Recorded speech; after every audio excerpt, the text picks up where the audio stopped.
So in previous class we were discussing about blood and its components. So components were formed elements in plasma. So we discussed about plasma proteins, plasma solutes, and formed elements. We were discussing about erythrocytes. So let's just take a brief recap of the things that we have studied in previous class, and then we will move forward. So composition of blood, as we all know, is formed by the plasma.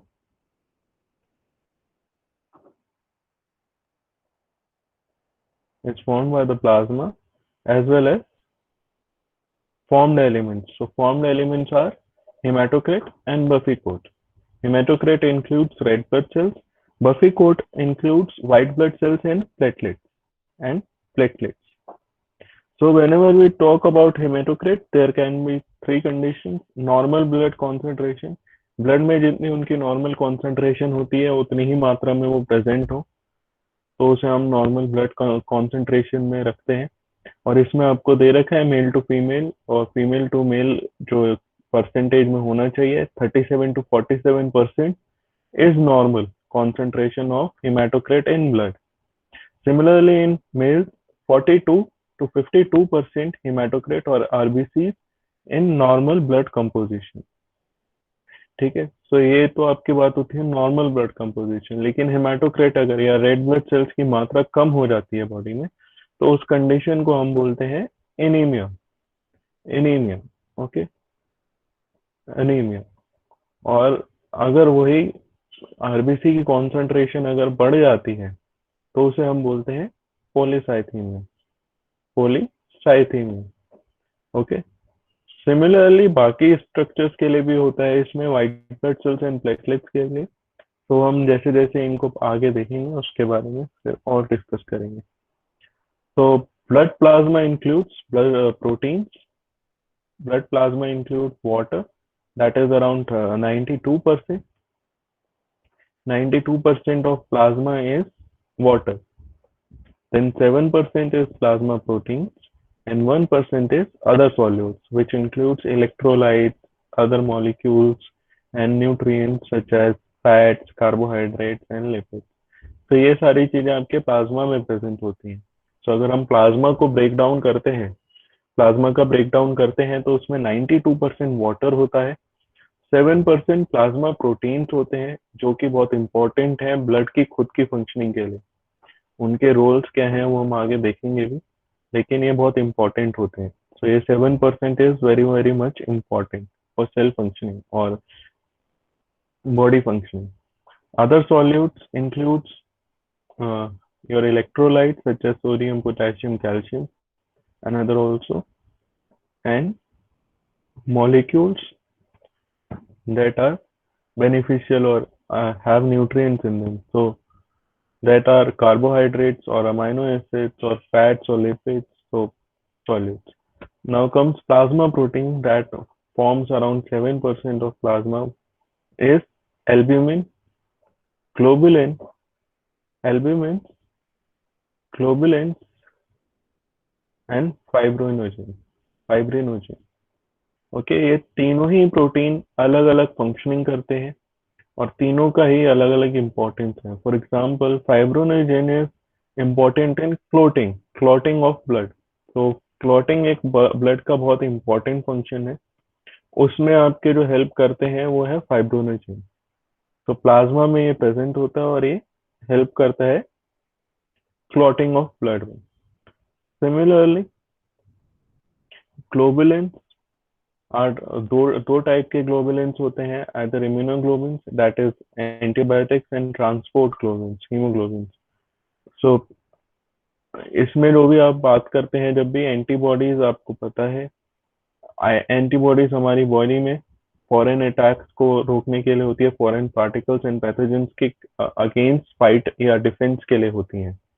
Similarly transport ग्लोबिन्स का function होता है एक molecule को, एक particle को एक जगह से दूसरी जगह तक लेके जाना। ओके, एल्ब्यूमिन एल्ब्यूमिन हमारे प्लाज्मा का ऑस्मोटिक प्रेशर बनाने के लिए होते हैं। सो हमने ये देखा था, पहले भी देखा है अभी भी, कि कैरियर प्रोटीन्स होते हैं, चैनल प्रोटीन्स होते हैं। वैसे ही ब्लड में एल्ब्यूमिन्स होते हैं जो उसके प्रेशर को मेंटेन करने में हेल्प करते हैं, ऑस्मोटिक प्रेशर को मेंटेन करने में हेल्प करते हैं। इसका इम्पोर्टेंस क्या होता है? इम्पोर्टेंस है जब भी हमें, फॉर एग्जांपल, हमें कैपिलरीज के थ्रू ब्लड को कैपिलरीज से टिश्यूज की तरफ भेजना है, या फिर टिश्यू को भेजना है। टिश्यू को ब्लड की नीड है और कैपिलरीज के थ्रू ब्लड पास हो रहा है। सो यही ऑस्मोटिक प्रेशर उसमें हेल्प करता है आपके ट्रांसफर ऑफ ब्लड में, या फिर ब्लड से जो भी पार्टिकल्स टिश्यूज को चाहिए उसमें oxygen and various other also. तो ये जो ऑस्मोटिक प्रेशर ऑफ प्लाज्मा है ये बहुत इंपॉर्टेंट है, और एल्ब्यूमिन भी बहुत इंपॉर्टेंट इसीलिए है osmotic pressure of plasma maintain करने के लिए। ओके, सो वाटर लेवल्स जब भी डिक्रीज होंगे टिश्यूज में, अगर वाटर लेवल डिक्रीज हो रहा है इंक्रीज हो रहा है, तो रेगुलेट करने के लिए इम्पोर्टेंट है albumin. Other solids include electrolytes and your carbohydrates and lipids as well as amino acids. So इनका इम्पोर्टेंस ये है कि ये आपके एनर्जी लेवल्स मेंटेन करने में हेल्प करते हैं, ट्रांसपोर्ट में हेल्प करते हैं न्यूट्रिएंट्स का, और इंटरस्टिशियल फ्लूइड के साथ में एक कॉन्सेंट्रेशन रेशियो बनाने में हेल्प करते हैं। Now comes formed elements. So we have already discuss कि सबसे ज्यादा जो बॉडी में प्रेजेंट होते हैं, ब्लड में प्रेजेंट होते हैं, वो होते हैं एरिथ्रोसाइट्स। सो अगर हम बात करते हैं जब भी ब्लड के फॉर्म्ड एलिमेंट्स की, सो 99.9% 99.9% सबसे ज्यादा मतलब होते हैं आरबीसी। उसके बाद में point less than 0.1% is platelets and less than 0.1% is leucocyte और WBC, white blood cells. So अगर हम बात कर रहे हैं ब्लड की, तो ब्लड में सबसे ज्यादा एरिथ्रोसाइट्स प्रेजेंट हैं। उसके बाद में बहुत मिनिमल अमाउंट में आपके प्लेटलेट्स एंड ल्यूकोसाइट्स अवेलेबल हैं। लेकिन तीनों की अलग अलग इंपॉर्टेंस है, तीनों के अपने अपने रोल हैं, उस पे कॉन्सेंट्रेशन का कोई असर नहीं होता है। Then we have discussed about erythrocytes. Erythrocytes कैसे नेचर में होते हैं, ओके, इनका नेचर कैसा होता है। So characteristics of erythrocytes is most numerous of the formed elements, biconcave discs, large surface to volume ratio, can form stacks, rollets, anucleate का मतलब है there is no nucleus present, flexible and lifespan of 120 days. So before going further,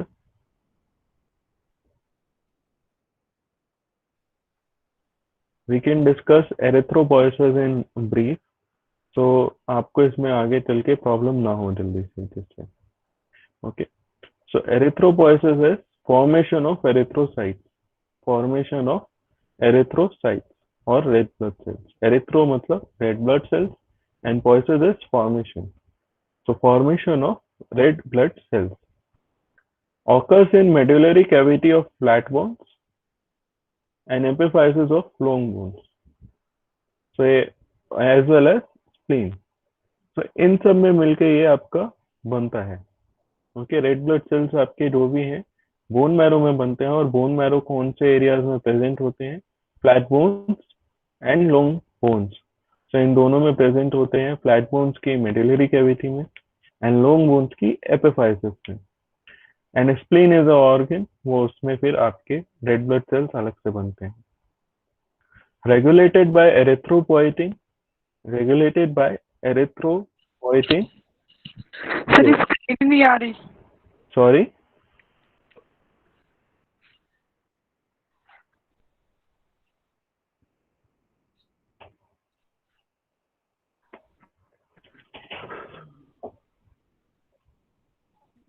so someone has been presenting his or her screen. आप लोग present मत करिए, हमारी screen नहीं दिखती है फिर, okay.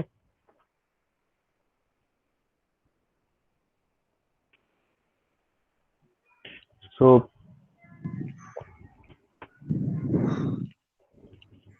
erythropoietin produced by the kidneys, erythropoietin produced by the kidneys।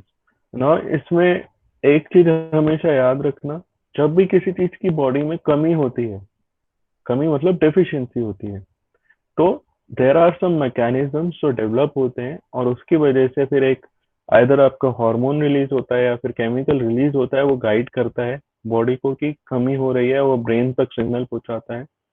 Then एक प्रोसेस शुरू होता है और उस डेफिशिएंसी को कम करने की कोशिश की जाती है।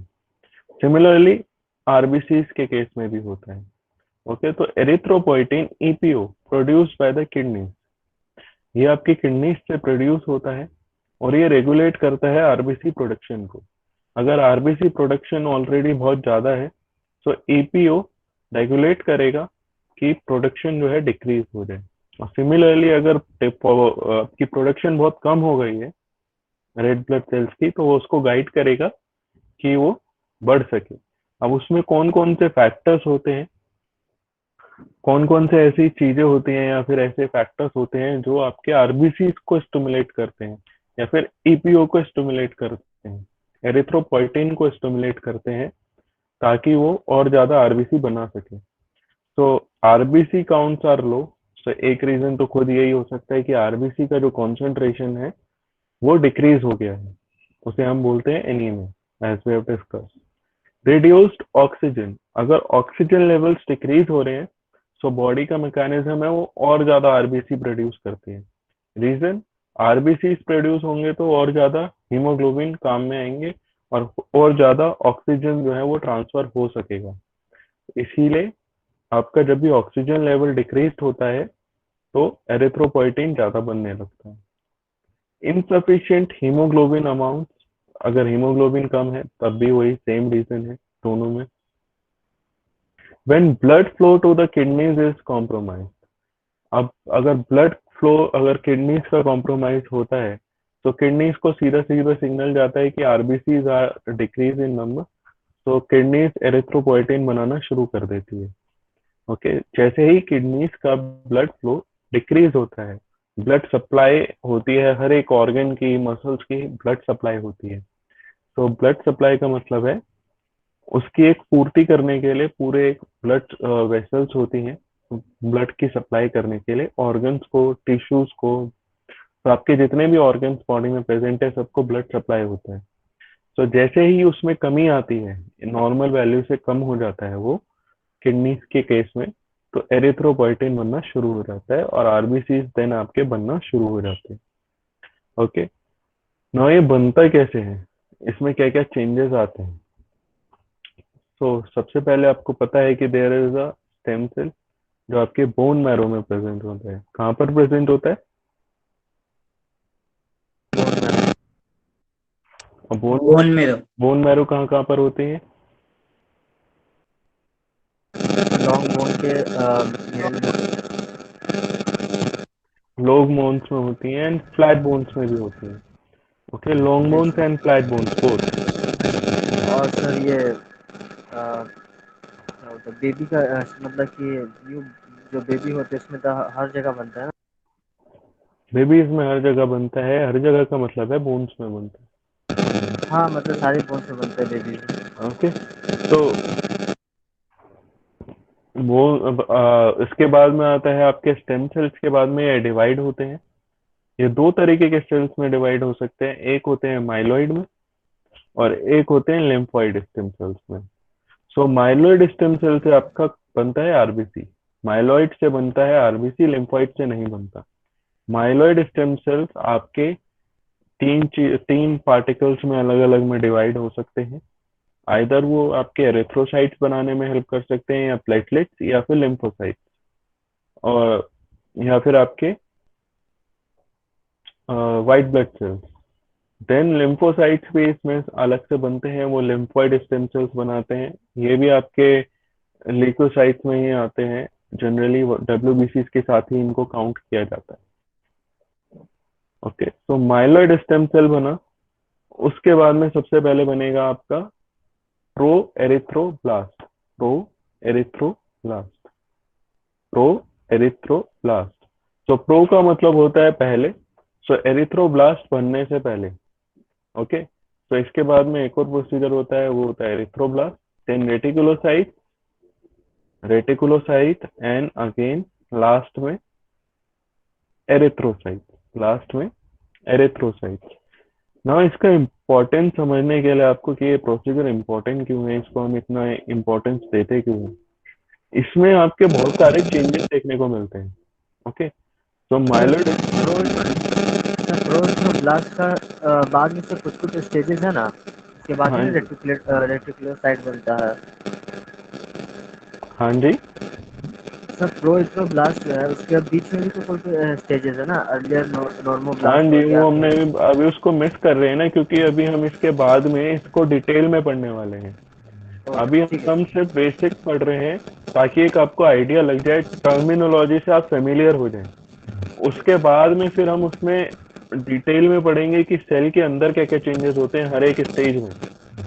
जैसे प्रो एरिथ्रोब्लास्ट है, उसमें न्यूक्लियस प्रेजेंट है, रेटिकुलोसाइट्स में वो ब्रेक डाउन होने लगता है न्यूक्लियस। सिमिलरली एरिथ्रोसाइट्स में न्यूक्लियस जो है पूरी तरीके से गायब हो जाता है। गायब हो जाती है। ठीक है, तो ये सारे चेंजेस हैं, ये हम डिटेल में जब पढ़ेंगे इसको, तब आपकी अर्ली अर्ली एरिथ्रोब्लास्ट एंड जो भी उसकी अलग अलग स्टेजेस हैं उसको और बेहतर तरीके से पढ़ेंगे। यह भी बस आपको समझाने के लिए प्रोसीजर कैसे होता है डिवीजन का। उसके बाद में डिवीजन होता कैसे है पूरा एक्सप्लेन करके उसको देखेंगे। ओके, जी। पहले आप फेमिलियर हो जाए इनसे थोड़ा टर्मिनोलॉजी से, उसके बाद में फिर उसको इजीली अंडरस्टूड हो जाएगा।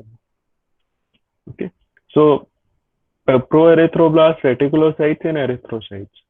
नाउ ये इम्पोर्टेंट इसलिए है क्योंकि अगर आप बात करेंगे लाइफ साइकिल की, तो रेटिकुलोसाइट्स डायरेक्ट ब्लड में आपके प्रेजेंट होते हैं, और फिर वो मैच्योर होते हैं धीरे धीरे आपके एरिथ्रोसाइट्स में।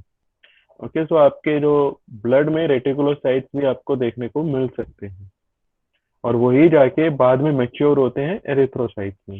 ये जब हम लाइफ साइकिल एरिथ्रोसाइट्स की देखेंगे तब उसमें हमें अच्छे से पता लगेगा।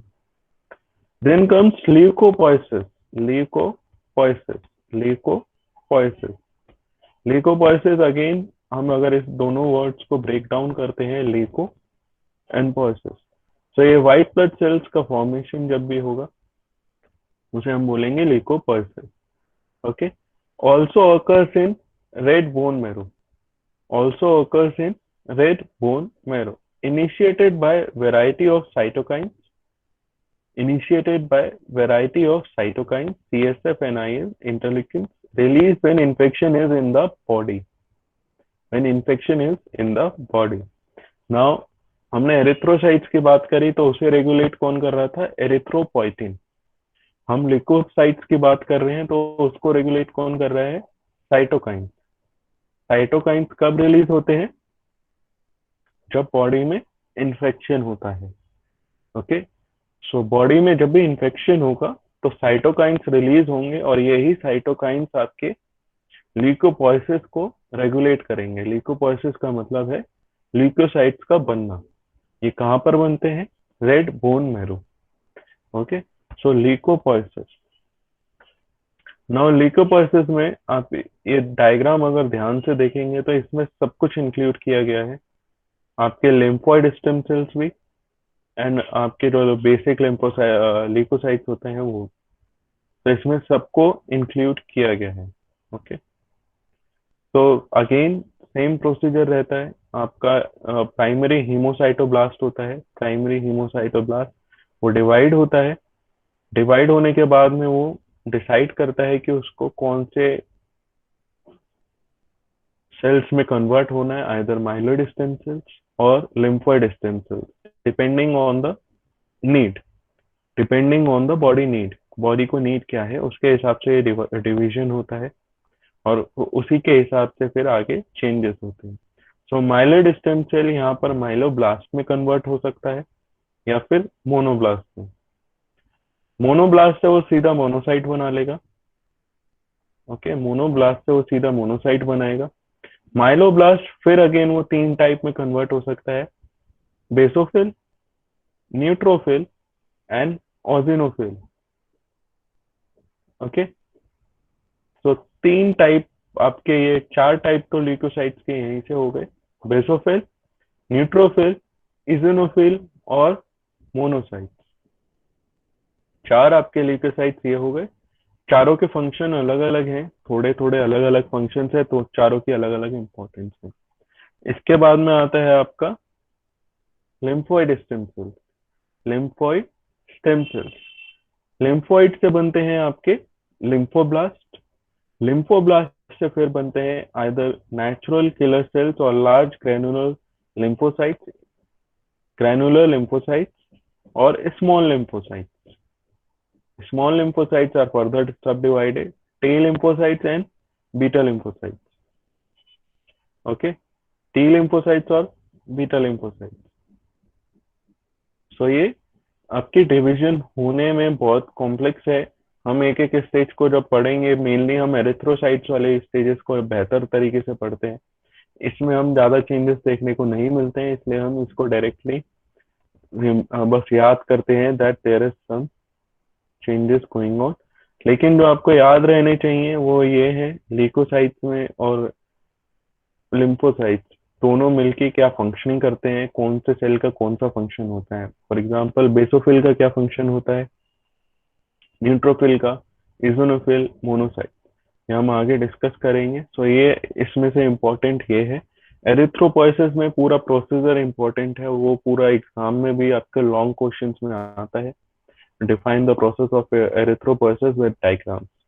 ठीक है, सो वो तो इम्पोर्टेंट है ही, उसको तो आप निग्लेक्ट नहीं कर सकते बिल्कुल भी। Then comes thrombopoiesis. Thrombopoiesis, thrombopoiesis, thrombopoiesis. So ये आपके प्लेटलेट्स का फॉर्मेशन जब भी होता है तो उसको हम बोलते हैं thrombopoiesis. Also occurs in red bone marrow, regulated by thrombopoietin secreted by injured cells, injured cells, stimulated when injury or bleeding is occurring in the body। यहाँ पर आपको जो एक चीज याद रखने वाली है वो ये है कि थ्रोम्बोपोइटिन इसको रेगुलेट करता है, secreted by injured cells, stimulated when injury or bleeding। सो जब भी बॉडी में इंजरी होती है, इंजरी सेल इंजरी होती है, ब्लीडिंग शुरू होती है, तब तब आपका थ्रोम्बोपोइटिन रिलीज होता है और वो गाइड करता है प्लेटलेट फॉर्मेशन के लिए। सो प्लेटलेट फॉर्मेशन एक आपको नेसेसरी प्रोसेस है, ये आपके डिफेंस में हेल्प करता है। डिफेंस मतलब लॉस ऑफ ब्लड, प्लस अगर इसकी कमी होती है तो देर आर मेनी कंडीशंस जो इसकी वजह से हो सकती हैं, लाइफ थ्रेटनिंग कंडीशंस भी हो सकती हैं। इसमें जो इम्पोर्टेंट हम आगे देखने वाले हैं वो ये है, प्लेटलेट्स का जो प्रोसीजर होता है फॉर्मेशन का, प्लेटलेट्स के बाद में क्लॉटिंग जो प्रोसीजर होता है, क्लॉटिंग का जो पूरा प्रोसीजर है वो इम्पोर्टेंट है इसमें, और उसको हम डिटेल में देखेंगे। ओके, उसमें कॉम्प्लीमेंट सिस्टम होते हैं, कौन सी चीजें इसको हेल्प करती हैं क्लॉटिंग में, वो सब देखेंगे। Then comes myeloid stem cells. Again myeloid stem cell से वो कन्वर्ट होता है मेगा कैरियोब्लास्ट में, मेगा कैरियोब्लास्ट से फिर वो कन्वर्ट होता है मेगा कैरियोसाइट्स में, and then platelets precursor extensions are form, और उसके बाद में प्लेटलेट्स बनती हैं। So thrombopoietin from kidneys and livers guide the myeloid stem cells to produce platelets। So ये जितना भी प्रोसीजर है आपका, तीनों में अगर आप देखेंगे तो कोई ना कोई केमिकल उसको रेगुलेट कर ही रहे हैं। यहाँ पर एरिथ्रोपोइटिन कर रहे हैं, यहाँ साइटोकाइन्स कर रहे हैं, और यहाँ पर थ्रोम्बोपोइटिन कर रहे हैं। ये तीनों का इम्पोर्टेंस इससे पता लगाया जा सकता है जब भी हम तीनों की बात करते हैं। सो एरिथ्रोपोइटिन, साइटोकाइन एंड थ्रोम्बोपोइटिन। सो आपको इससे एक चीज तो बहुत क्लियरली समझ में आ जानी चाहिए अभी तक, बॉडी में जब भी ऐसे कोई प्रोसीजर होते हैं, सिर्फ मैं ब्लड की बात नहीं कर रहा, मैं पूरी बॉडी में जब भी कोई प्रोसीजर ऐसा होता है जिसको हमें कंट्रोल करना होता है, तो देयर आर सम केमिकल्स जो उसको गाइड करते हैं, whether it is hormones, whether it is your electrocytes, or whether they are other chemicals such as erythropoietin and other cytokines, inflammatory mediators। तो ये सब उसको गाइड करते हैं उस प्रोसेस को। जब भी हमें एक प्रोसेस को रेगुलेट करना होता है, देयर इज सम केमिकल जो उसको गाइड करता है।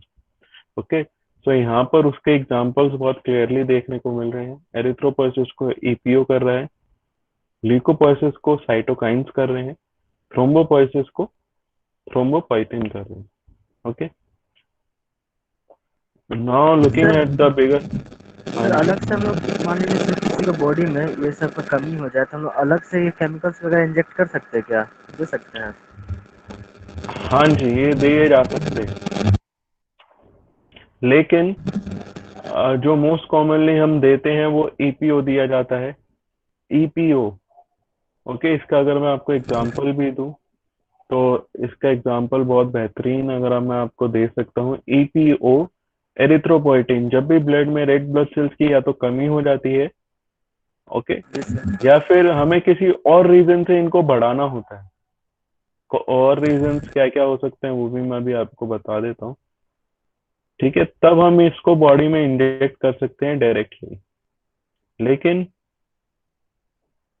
सर बॉडी अपने से ये बना बना सकता है कि मान लीजिए कि इसका कमी है तो बार बार हम लोग को इंजेक्ट ही करना पड़ेगा क्या, वो परमानेंट नहीं, इसका एडजस्ट बॉडी नहीं कर खुद पाएगा? बॉडी खुद बनाती है, लेकिन कुछ कंडीशंस ऐसी होती हैं जिसमें ये इनकी प्रोडक्शन लेवल इतने हाई नहीं हो पाते, लेकिन डिक्रीज बहुत जल्दी हो जाता है। फॉर एग्जांपल, प्लेटलेट्स की अगर हम बात करते हैं, प्लेटलेट काउंट की या फिर डब्ल्यूबीसी की सेल्स की काउंट की, तो कुछ इन्फेक्शन ऐसे होते हैं, अगर आप नॉर्मल इन्फेक्शन होता है तो ल्यूकोसाइट्स जो हैं वो गाइड करते हैं उसको, साइटोकाइंस गाइड करते हैं, थ्रोम्बोपोइटिन भी गाइड करता है। लेकिन कुछ इन्फेक्शन इतने सिवियर होते हैं कि जो प्रोडक्शन रेट है वो इतना हाई नहीं हो पाता, लेकिन डिप्लीशन रेट बहुत हाई हो जाता है, तो उसमें मैच नहीं हो पाता, इसीलिए फिर उनके लेवल्स डिक्रीज होने लगते हैं। उस टाइम पर हम बॉडी को बाहर से सप्लाई कर सकते हैं, डब्ल्यूबीसीज की भी एंड प्लेटलेट्स की भी। स्पेशली प्लेटलेट्स आपने सुना भी होगा, जैसे normal cases, dengue is the common example जहाँ पे आपने सुना होगा कि जब भी किसी को डेंगू होता है तो उसके प्लेटलेट्स लेवल्स बहुत डिक्रीज हो जाते हैं और फिर हॉस्पिटल में उसको प्लेटलेट्स दी जाती हैं। ठीक है, तो ये कॉमन एग्जांपल है डेंगू। ठीक है, सिमिलरली रेड ब्लड सेल्स भी दिए जाते हैं। अगर red blood cells count decrease होने लगता है किसी इंडिविजुअल में तो उसको आरबीसी भी दिए जाते हैं। ठीक है, बाहर से प्रोवाइड किए जाते हैं। बॉडी अगर कोई नॉर्मल मैकेनिज्म में डिक्रीज हो रहा है, इंक्रीज हो रहा है, तो उसको रेगुलेट कर सकती है इजीली। लेकिन जैसे आप मान लीजिए अगर ब्लड एक कोई एक्सीडेंट हुआ है किसी इंडिविजुअल का, उसका ब्लड लॉस बहुत ज्यादा हो जाता है। ओके, अगर किसी का ब्लड लॉस बहुत ज्यादा हो गया है ऑलरेडी, तो जो ब्लड बॉडी की प्रोडक्शन कैपेसिटी है उससे ज्यादा ब्लड लॉस हो गया है, तो आरबीसीज हमें देने पड़ेंगे, ऑब्वियस सी बात है, ब्लड हमें देना पड़ेगा। ठीक है, लेकिन छोटी इंजरीज होती हैं तो उसमें हमें ब्लड चढ़ाने की जरूरत तो नहीं पड़ती। अगर ब्लड लॉस किसी का छोटा कट लग जाता है या फिर कुछ हो जाता है तो उसमें हम ब्लड किसी को बाहर से देते नहीं है। ओके, सर हम उसको केमिकल की ब्लड, बात करें सर, केमिकल इंजेक्ट करके उसको प्रोडक्शन बढ़ा सकते हैं ना, ब्लड तो सिर्फ चढ़ता ही है। केमिकल जो होता है ईपीओ, ईपीओ जैसे हो गया उसका केमिकल हम अगर दे करके उसका प्रोडक्टिविटी बढ़ा दें। अगर हम डायरेक्ट ईपीओ देते हैं ना तो उसके कुछ साइड इफेक्ट्स भी होते हैं। ठीक है, सो वो साइड इफेक्ट्स को वो डॉक्टर्स डिसाइड करते हैं कि रिस्क टू बेनिफिट रेशियो क्या है, रिस्क कम है या ज्यादा है बेनिफिट से। अगर बेनिफिट ज्यादा और रिस्क कम है तो हम दे सकते हैं, लेकिन अगर रिस्क ज्यादा है और बेनिफिट कम है तो हम उसको निग्लेक्ट करते हैं। ठीक है, इसका मैं आपको एक एग्जांपल, डोपिंग होती है, स्पोर्ट्स में डोपिंग होती है। ठीक है, रेड ब्लड सेल्स हमें पता है ऑक्सीजन कैरिंग कैपेसिटी में हेल्प करते हैं। ओके, सो स्पोर्ट्स में इंडिविजुअल्स को अपनी परफॉर्मेंस बढ़ाने के लिए वो लोग क्या करते हैं, ईपीओ को इंजेक्ट करते हैं। ये बैंड है, ये बैंड है, all over the world ban है ईपीओ का use by sports person. Hospitals में हम कर सकते हैं, डॉक्टर अगर प्रिस्क्राइब करता है तो, लेकिन स्पोर्ट्स में ये बैन है। ये इस एथलीट्स इसको यूज करते हैं अपनी परफॉर्मेंस इंक्रीज करने के लिए। सो ईपीओ इंजेक्ट करते हैं ताकि उनके आरबीसी जो है वो इंक्रीज हो सके और उनका परफॉर्मेंस और बेहतर हो सके, लेकिन ये कंप्लीटली बैंड है। ओके, सो ईपीओ सिर्फ और सिर्फ मेडिकल कंडीशंस में ही दिया जाता है किसी इंडिविजुअल्स को। ठीक है। तो मेडिकल कंडीशन जब सेवियर कंडीशंस हो तब डॉक्टर डिसाइड करते हैं कोई केमिकल उनको देना चाहिए या नहीं देना चाहिए, दैट्स इट। वरना नॉर्मल इंडिविजुअल्स में हम ये नहीं देते हैं, इनके साइड इफेक्ट्स होते हैं, नॉर्मल इंडिविजुअल्स में इनको देने की कोई नीड नहीं है, कोई बेनिफिट नहीं है, रिस्क ज्यादा है, बेनिफिट कम है। अब किसी की लाइफ थ्रेटनिंग कंडीशन है, मान लो कोई हॉस्पिटल में एडमिट है, लाइफ थ्रेटनिंग कंडीशन से वो फाइट कर रहा है, ओके, तब उधर रिस्क कम होता है और बेनिफिट ज्यादा होता है, तब हम उसको दे सकते हैं इजीली।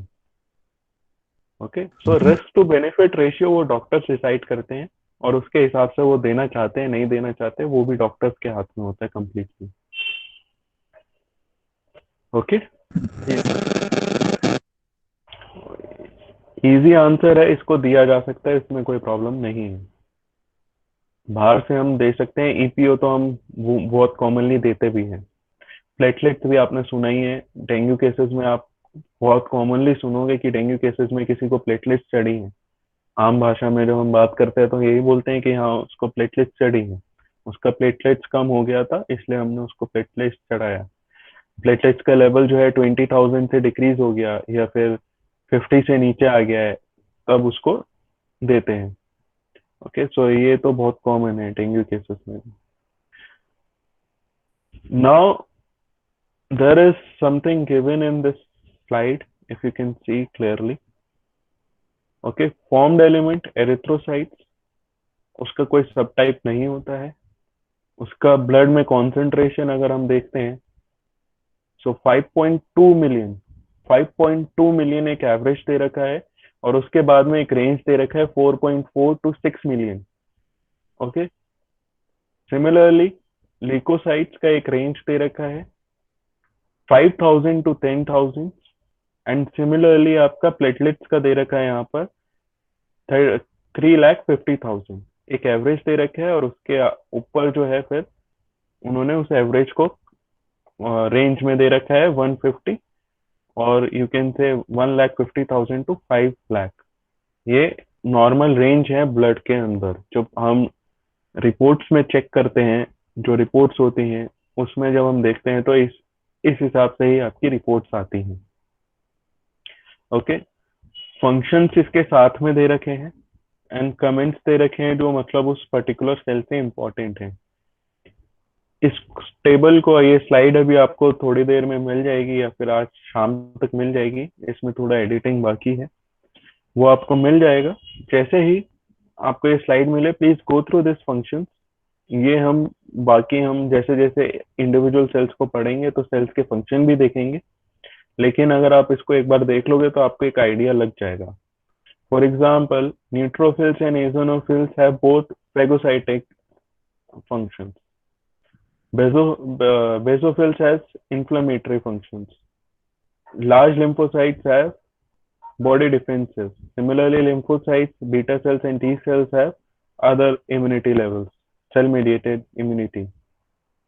Okay, so ये सबके functions अलग अलग हैं, इसको हम देखेंगे कैसे functioning होती है properly.